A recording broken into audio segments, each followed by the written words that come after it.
So today I want to compare an Access self-healing CI with a do-it-yourself Claude implementation. Now, if you haven't followed up with self-healing CI, no worries. So in a nutshell, it's basically a system that uses AI to automatically propose fixes for broken PRs. So it just like says, hey, here's a fix. Just approve it, done, go ahead, without having to do a lot of like context switching.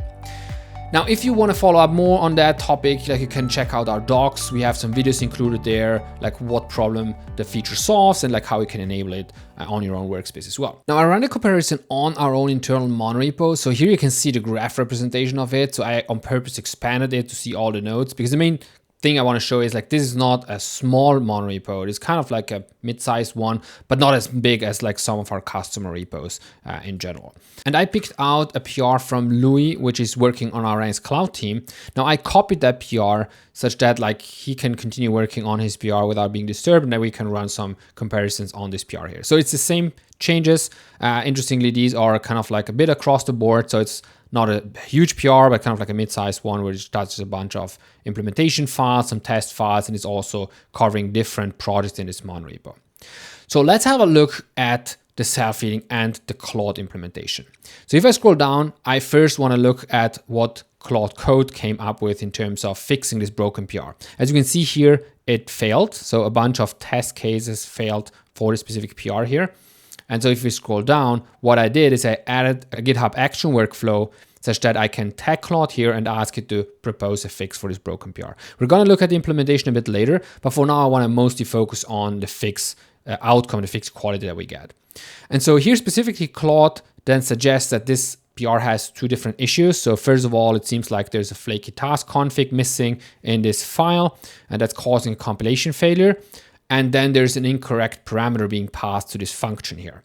So if we look down here, we can see it imports this file, and apparently here, instead of like just passing a number, it uses this constant from the file it imported, which is interesting, but we're gonna look at the actual PR here in a bit. And then basically it suggests that basically gives you an explanation of what's going on, which again is the import here that's missing and then incorrect logic. It basically criticizes here this number being passed compared to actually passing this maximum retry count. Now, if we look at the actual PR that Louis created here, it looks like this is actually on purpose. So if we go in here, we can see this is the CI pipeline execution where this is new code that has been added. And so it looks this whole task adding here has been on purpose kind of. Now, I didn't talk to Louis. Maybe Claude is also suggesting some interesting fact here, but the main difference is that it tries to not focus on fixing the broken CI pipeline, so the broken PR, but it almost tries to review the code and suggest improvements and alternative implementations, which might not be what we actually want. Now, let's have a look at the self-healing comment, which is here at the top of it. So again, it provides some analysis where it says like there's Kotlin compilation errors, which also Claude mentioned before. And here, basically, it is in this file here. And the problem is that the task scheduler constructor requires now an update writer parameter, which has been added to the class as part of the task reassignment refactoring. And so it looks like there has been some refactoring going on before, and now we need to pass that. And so therefore, basically, our tests fail. And so what it suggests is to actually add such a no-opt writer in our tests to make them pass, and this will now fix our CI and we get a green PR run. Now, why am I so convinced that we get a green PR run? Well, because if you look at the sentence above here, it says we verified this fix by rerunning these tasks and 13 more. And so let's have a look what happens here. So if I go below here, I can click here, view interactive diff. And if I jump in here, we land on this self-healing CI page, which has much richer diff viewer. But what I'm mostly interested here in is these 16 failed tasks. So if you look at these are all individual tasks that failed on CI with their corresponding log output.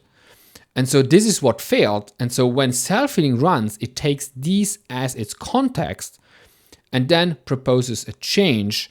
And then once the change is proposed, it runs a verification. And you can see it here marked at the top here, where it runs the failed tasks with the fix applied and looks and verifies whether that now passes CI. And so if it passes, it marks this as verified. And so we can be certain that if we apply this fix here by clicking here, apply fix, our CI will be green again. And obviously having this type of confirmation of this verification is actually a huge plus, because now we know CI would pass if I'm going to apply this fix, which is obviously quite different to just having a comment with a potential fix where we kind of not know clearly whether this is actually going to pass or not. Now we're going to look at the implementation of how this workflow here works, and it's obviously much simpler than the whole system that is behind self-healing. But self-healing is also able to provide a much better quality fix because it has much more fine-grained and specific information that is being passed to its context. Like in this case here, for instance, it knows, as we have seen, all the different tasks that actually failed. And this is mostly thanks to NX Cloud and how it works, and the fact that it has per task the output logs, but also how these tasks relate to each other and which project you are part of and how these projects relate to each other. And that gives a lot more context of like how the whole workspace actually works. Now this is specific, or this is mostly important in a monorepo setup, because you don't just have one single build, you have hundreds of builds depending on the number of projects, hundreds of test runs. And so having a fine-grained level of distinguishing between different log outputs can be very important. In fact, if we look at the Claude counterpart, what it has to do in order to understand the context of this PR is it has to actually ingest the CI output.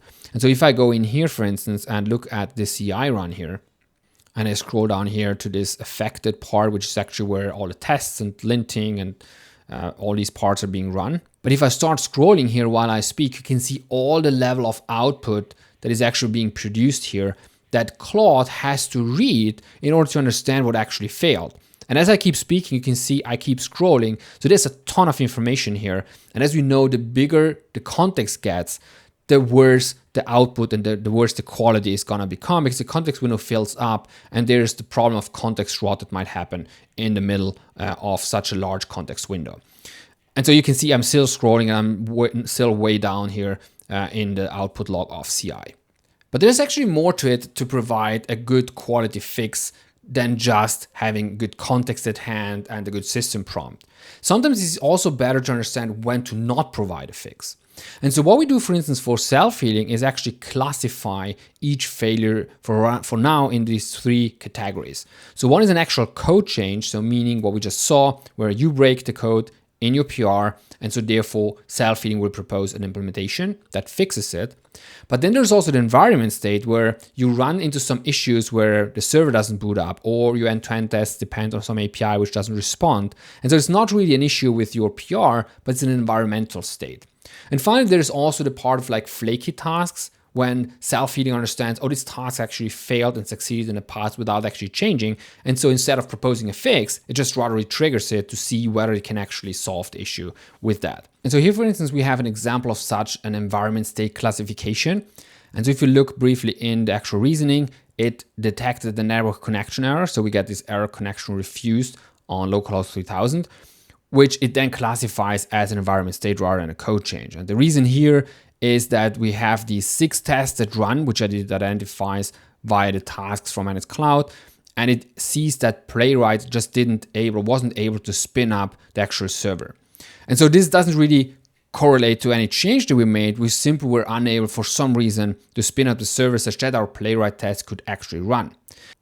And so if we go to the NX Cloud to verify this, we can open up here these failed Playwright tests, and if we look into these, into the specific log and scroll up here a bit, we can see we get here this error connection refused output in the test, which self-healing identified and therefore applied the correct classification. And so in this case, we wouldn't want to get a fix because there's no fix really. Like the only way would be to re-trigger this one and see whether this would pass the next time around. But let's talk a bit more about DX, which is obviously a big part, especially in these AI systems. So how do you install it? How do you maintain it? Do you have to maintain it? How does it work? What does it give you in terms of control when it comes to these automated fixes? Now, granted, my do-it-yourself Claude implementation is pretty bare bones. You can actually elaborate more on it. But like what I did here is in this Ocean repo, which is our internal monorepo, I created a new GitHub workflow, which you call Claude Autofix. But the main part here, what I do is I trigger it whenever you comment on a GitHub PR. Now you could also have it monitor broken CI runs and automatically suggest fixes, but there's a bunch of different things and caveats there in the sense of you need to implement some halting conditions, because otherwise it might keep suggesting fixes as subsequent triggered CI runs fail. This is something, for instance, that self-healing CI takes care of. Or if you don't want to be bothered by fixes, self-healing CI after like 2-3 suggestions, if you don't interact with them, they will stop coming up because you potentially don't want them. So there's all of these are DX considerations which are important to see. Now, in this simple setup here, I mostly just rely here on someone actually tagging Claude, such that I have full control of when it starts. Here I just import basically a bunch of different things. Most importantly here also the Claude Code Action from Anthropic. And finally, in the actual prompt, I kept it rather on the simpler end. So this is something where you could actually expand much more and improve it over time, which is basically the maintenance aspect that I mentioned earlier, where you would need to fine tune this over time, potentially as your CI structure changes, to make sure it gets the context it needs to. So for this setup, I basically gave it the user request in the comment body, even though that's not super important. And then basically a set of tasks it should go through. Now, clearly, the bonus of self-healing is that it is baked into the platform. So it is part of NX Cloud itself. So for it to be enabled, what you need to do is basically in your CI, you need a fix CI step, which is here exactly the command that you see here. And then you have a start CI run part where you can further customize how self-healing behaves. For instance, this specific setup here, what we do is first of all, filter which tasks should not be fixed. In this case, we ignore the evals that run in the same repo. And we also can define which fixes should automatically be applied. So this is also a nice DX enhancement because like things like formatting or linting issues, in this case also NX sync commands that fail, can automatically just be pushed to your PR as a comment if they are verified properly. So if the verification passes, they're just being submitted. So you're not even bothered with these types of fixes. They just get automatically added on top of your PR. And so that's it in terms of CI config. So there's basically this fix CI command and optionally that start CI run if you really need to further customize its behavior. What you also need to do is on your NX Cloud dashboard for your workspace, go and make sure you enable self-healing CI and toggle on the different settings of how you want it to behave. And so this is how you install and configure self-healing. It's important also to note that these self-healing fixes run on the same machines where also your CI runs. And so this is a big advantage because all of the tooling that is required for CI is also at disposal for the self-healing agent to verify the fix actually works. But there's more to the DX actually, because like one thing is also how much control you have. And for self-healing, we already saw it earlier when going through the comparison. You saw these apply fix and reject fix buttons, which is obviously hard to bake into just like a simple workflow. But what this allows you is to get full control of what gets actually applied. So you have the chance to look at the fix, verify whether it actually got tested on the actual CI and so it actually passes afterwards. And then you can go ahead and just like click apply fix and it will automatically be pushed to your PR, or you can reject it if it doesn't work. A very powerful way is also to be able to apply it locally, because sometimes you look at the fix and it's almost right, or you already have something else working or changed on that PR and you just like, let me copy this and add it on top of what I'm already currently working on. And so for that, we have this simple command, which you just copy here, run it locally. It will pull down the diff and apply it on your current branch directly. It also takes care about branch switching if you are not on the correct branch there. And also, as you have seen before, you can always open up the detail page where you get a much richer experience simply. Specifically, if you have multiple files that here this fix touches, you can open this up in the rich diff viewer and then go into the various details to figure out where the changes have been applied. And it gets even better if you have NX Console installed in your IDE, because one big belief we have is also to not interrupt your flow. So the GitHub comment is there. If you go back to your PR and check on it, you see, oh, there's a fix available. But the other use case is when you keep working on other things in your IDE. So your PR is running, and once basically something fails and the fix is available, you will get a notification in your editor. You can look at it, you can open it up. The same fix will be shown you in the editor directly. So you can verify it there, and if it looks legit, and you see it's verified, you can just directly apply it and go ahead with whatever you were doing before without interrupting you too much. And so as you can see, self-healing CI is basically tuned towards reducing that time to green as much as possible, which is basically the time from the first commit that you push to your PR to when you get finally all green check marks on the CI run, so you can bother your coworker to review it and merge it into the main branch. And so if you have an NX workspace, you can totally enable it. You obviously need NX Cloud, but it is included in the free hobby plan. So there's nothing really preventing you from trying it out, playing around with it, and letting us know how you like it. And I see you in the next one. Don't forget to like the video. Peace.